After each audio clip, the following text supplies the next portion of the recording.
Tapi sebenarnya saya mengalami dilema yang sama dulu. Saya faham penulis Upin Ipin tu dia cerita kami bukan bermaksud nak merendahkan anak yatim. Tetapi itu sebenarnya kita kena wacanakan benda ni tau. Kita kena buat satu fiqh seni. Memang ada clash antara kesenian yang halus dengan sifat agama itu. Okey. Saya bukan nak sokong Mek walaupun saya minat Mek tu.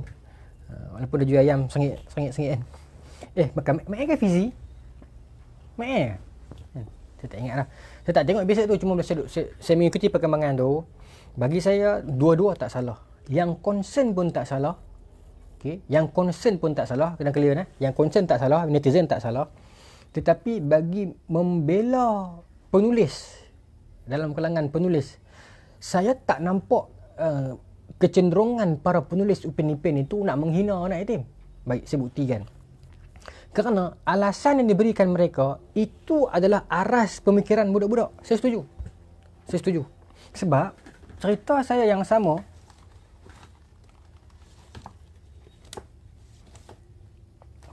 ini skrip saya tahun 2013, Surat untuk Dia, TV Al-Hijrah, telemovie. Okey. Cerita pasal budak umur 4 tahun dengan 5 tahun yang tak ada ayah, yang mak dah sakit kanser teruk, Tok Wan dia tua imam dan tanpa pendidikan agama yang kuat. 4 tahun, tuan bayangkan. Mak dah sakit teruk ni, ayah tak ada. So bila dia pergi jumpa dengan orang kampung ataupun orang kampung yang melawat ni, saya cerita dalam telemovie ni. Bila orang kampung yang melawat, orang kampung akan tanya tau. Akan kata kat budak-budak ni, nama watak ni saya tulis Alip dengan Adi, sebenarnya nama member saya. Okey, Alip, Adi, tak apa sabar, Allah dah balik.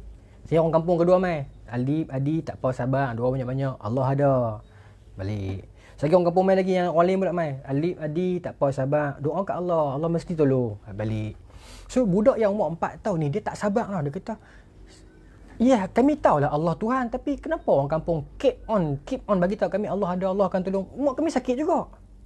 Mungkin Allah Taala tak tahu lagi kot. Mungkin tak ada orang pergi habaq kat Allah kot. So, jom abang, kita pergi cari Allah sendiri. Budak ni kata kat abang dia. Maka startlah perjalanan depa nak cari Tuhan. Okay? Cari Tuhan ni bukan tujuan apa? Nak bagi tahu dekat Allah yang mak kami sakit. Orang kampung bagi tahu kami yang Allah boleh tolong, tapi mak kami masih sakit. So, macam mana ni? Sebab tu dalam drama ni saya depa buat poster kat bus stop, depa pergi kedai buku, depa pergi masjid, depa bangun tengah malam. Tuan tengoklah drama tu nanti. Di sudut dramatiknya dia kurang dramatik, tapi di sudut falsafahnya sedap. Okey. Kemudian cerita tu masa preview awal saya dapat kritikan yang dahsyat juga daripada pihak TV. Pasal dia kata bahaya cerita ni. Kita seolah-olah merendahkan Tuhan. Kenapa awak nak kena buat budak tu pergi cari Tuhan kat bus stop? Saya ingat lagi kata-kata orang tu. Masa tu saya dengan abang Ashraf Muslim, dengan abang Syah, ada 3 orang kru kan. Kami bincang kan. Kritik saya lah. Kenapa penulis skrip you tak boleh buat orang cari Tuhan kat bus stop? Dan saya pun pening. Saya fikir, bukan, maksud saya bukan saya nak merendahkan Tuhan itu. Sebab dalam scene itu ada depa curus torchlight dekat langit tau, cari Tuhan. Bukan kita nak kata Tuhan ni bertempat ke. Bukan maksudnya begitu. Sebab masa budak ni pergi masjid, Tok Imam pergi kata Tuhan dekat langit, macam tu lah. Ada scene lah. Kemudian dia pergi kedai buku. Orang kedai buku kata Tuhan tu dekat masjid. Dia pergi masjid. Dia pergi masing-masing bagi tahu. Maka pergi jumpa satu orang tu tak, Tuhan di hati. Dia pun fikir mana kat hati ni. So penulis skrip, bila dia tulis buku tu, bila dia tulis mana-mana karya tu, dia bukan nak merendahkan, dia nak beritahu that's how aras thinking budak umur tu. Itu tujuan saya masa tu. Saya nak beritahu budak 4 tahun ni, Adi ni, dia bukan nak salahkan Allah, bukan nak merendahkan Allah. Dia buat poster mencari Allah. Siapa yang jumpa Allah bagi tahu kami. Scene tu saya kena teruk. Tapi alhamdulillah saya dapat pertahankan scene tu sampai ditayangkan di TV. Sebab saya beritahu budak ni bukan hina Allah, tetapi dia faham Allah cara macam tu, cara budak-budak. Saya jumpa dengan lecturer saya, Profesor Madya Dr. Norwati, pakar dalam kaunseling dan basic yang kuat dalam pengajian Islam. Betul-betul Nazari, budak ni aras thinking dia begitu. Hujung lecturer saya cop sign kata approve dari sudut psikologi dan agama, maka TV terima. Kalau tidak, saya kena hentam jugalah. Mujuk drama saya tu keluar tahun 2013. Saya rasa kalau drama saya tu yang ni keluar 2020, saya pun kena. Masa netizen sekarang tak boleh kata apa dah. Tapi saya nak beritahu, netizen pun tak salah. Cuma saya nak beritahu, jangan kita sangka penulis skrip itu merendahkan orang yatim, bukan. Penulis skrip tu dia nak beritahu budak-budak sembang macam tu lah. Itu maksud dia, saya faham. Dia nak beritahu kat kita, macam tu lah cara budak sembang. Kan kami dapat pahala bila buat baik dengan mak ayah, masuk syurga. Hampa mak ayah tak ada, tak masuk syurga lah. Budak-budak faham macam tu, cara budak-budak fikir. So penulis ni cuba nak beritahu kat kita, that's how budak fikir. Bukan dia nak beritahu budak ni menghina Allah. Saya bukan nak bela membuta penulis skrip. Saya tak kenal pasal penulis skrip tu. Cuma saya rasa tak adil untuk kita hukum dia macam tu. Sampai kena buat permohonan maaf terbuka pula. Telah berapa lama, nanti bila drama kita jadi fake, bila drama kita jadi fake, jadi palsu, jadi nampak kayu dan plastik, kita juga merendahkan industri drama kita. Kita tahu apa drama Malaysia tak real lah, tak genuine lah. Tapi bila dia cuba untuk jadi genuine, kita juga yang menghantamnya. Sekarang ni problem kat mana? Kalau tuan-tuan tengok dalam cerita Black, dalam View ataupun cerita Keluarga Bahadon, kita akan rasakan, hebat lah orang Malaysia ni berlakon. Skrip dia power, tapi tak maulah. Kita ni kerenah birokrasi terlalu banyak. Dalam keadaan kita itu tak suka orang kerenah birokrasi, secara sedap, secara tak sedap, kita yang create kerenah birokrasi itu. Sebenarnya bagi saya lah, benda-benda macam ni kena diwacanakan. Kena wacana, kena bagi tahu secara terang. Ada garis pemisah yang halus antara seni dan keagamaan. Budak memang fikir macam tu. Saya tak rasa Mek tu menghina Ipin. Tapi budak sembang macam tu lah. Tuan-tuan, kita kat sekolah, di sini dah ramai cikgu sekolah rendah. Tanyalah budak-budak sembang macam mana. Saya ingat dulu zaman saya sekolah rendah ada member tua setahun pada saya.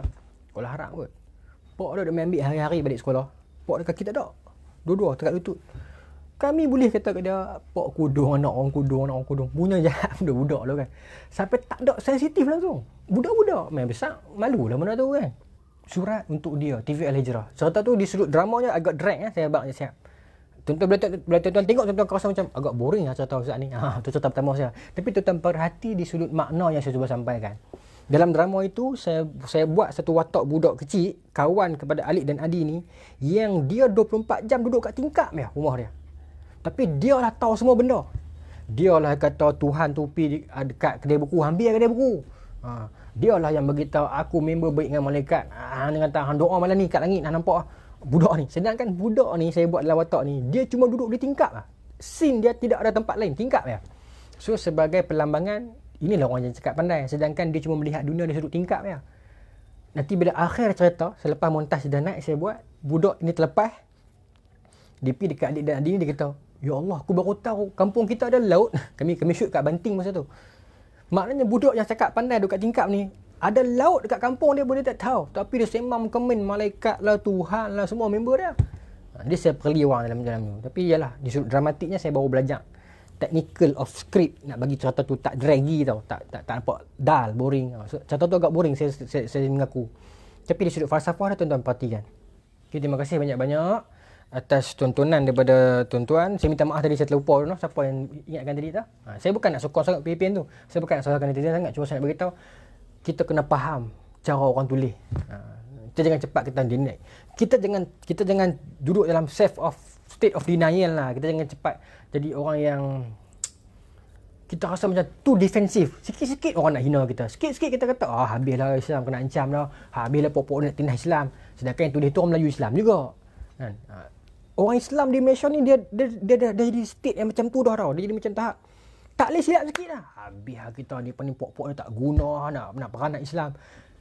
Siapa apa yang berlaku, kita akan kata macam tu. Habis Islam lepas ni tak boleh buat apa terus tuan. Kadang-kadang yang berlaku tu, yang buat tu orang Islam juga. Saya bagi contoh macam kes kita kutip duit 10% daripada tabung Jumaat. Yang kutip tu Jabatan Agama Islam kita juga. Bawah Gubernur, bawah agung lah Jabatan Agama Islam. Kita kata habis.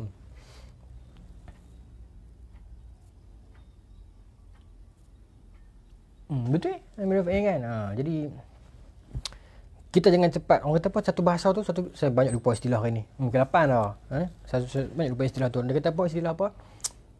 Bukan defensif. Dia panggil apa? Paranoid. Sikit-sikit paranoid. Sikit-sikit habis. Kita tak boleh bergerak ke depan lah. Tu saja. Banyak saya dengan kawan, kita tak boleh macam ni. Kita tak boleh sampai tahap tu. Kalau tidak, Islam dia tak boleh ke depan. Kita banyak silap sikit lah. Kita nak habis lah Islam lepas ni. Kita tak progresif keluar lawan. Tapi bahaya juga kenyataan macam tu. Saya setuju.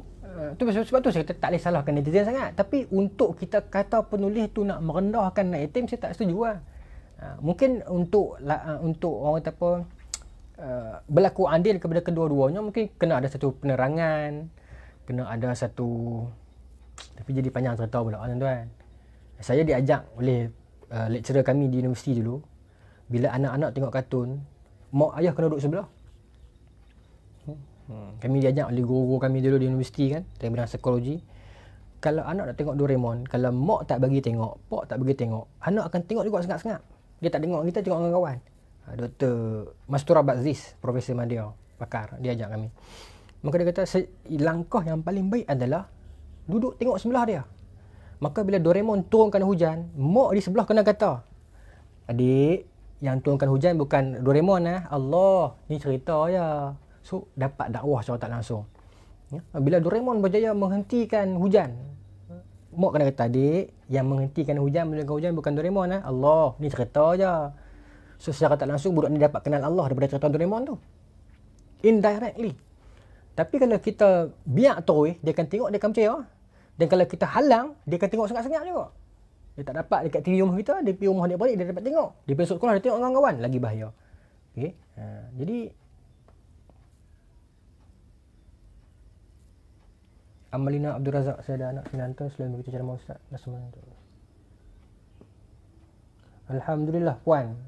Nama apa anak tu? Terima kasih banyak-banyak. Kasih salam kat anak kasih salam kat anak. 9 tahun, seronok saya dengar. Terima kasih banyak-banyak puan Malina. Kasih salam kat anak. Okey, terima kasih tuan-tuan. Lagi takut banjir dengan Zam Kita nak makan air tarik. Okay, terima kasih banyak-banyak. Assalamualaikum warahmatullahi wabarakatuh.